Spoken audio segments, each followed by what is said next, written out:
অথবা বলে যে এগুলো কোনোটার দরকার নেই, তাড়াতাড়ি নির্বাচন। যদি বলে যে নির্বাচন দিয়ে দেন, আমরা নির্বাচনের জন্য আবেদন করতেছে রাজনৈতিক দলগুলো, নারী সংস্কার করার সুযোগ দেন। ওরা সুযোগ না দিলে আমরা আর কি, আমরা নির্বাচন দিয়ে চলে যাবো। আর আমরা তো এই কাজের মানুষ না, আমরা বাইরের থেকে নিয়ে আসছি, তারাই পছন্দ করে এনেছে। কাজে আমরা যুদ্ধ করি, অর্থনীতি লন্ডভন্ড, ব্যাংকিং সিস্টেম লন্ডভন্ড, ব্যবসা বাণিজ্য লন্ডভন্ড, এটা নিয়ে আমাদের কাজ করতে হয়।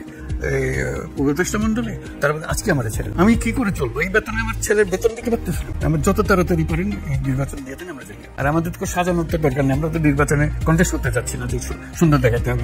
আমাদের তো সেই ঠেকা নেই, আমরা যা আছে সেটাই বলি, বরং খারাপ হলে সেটা তাড়াতাড়ি বলি যে ভাই এই খারাপ অবস্থা আমরা পাইছি। ভাঙা হাটের মধ্যে যা যা করতে হয় সেগুলো জোড়াতালি দিয়ে চলবে।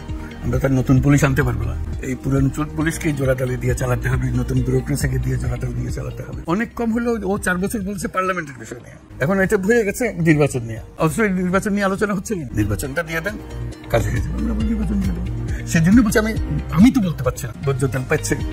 সে যদি চিনি না আমদানি না করে, আমি চিনি পাচ্ছে, কাজে তাদেরকে চালু রাখবে, চিনি আসবে নাকি বন্ধ করে দিয়ে চিনি বন্ধ করে আরেকজনকে চিনি আনতে হবে, কে চিনি আনবে?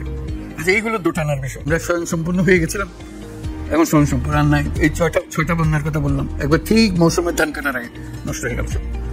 কাজে এই বিরাট একটা ঘাটতি, সেই ঘাটতি পূরণের জন্য এখন ইম্পোর্ট করতে হচ্ছে আমাদের। সাংবাদিকতার বিষয় এটা হলো যে একটা জায়গায় যাওয়ার অনুমতি পাওয়া না।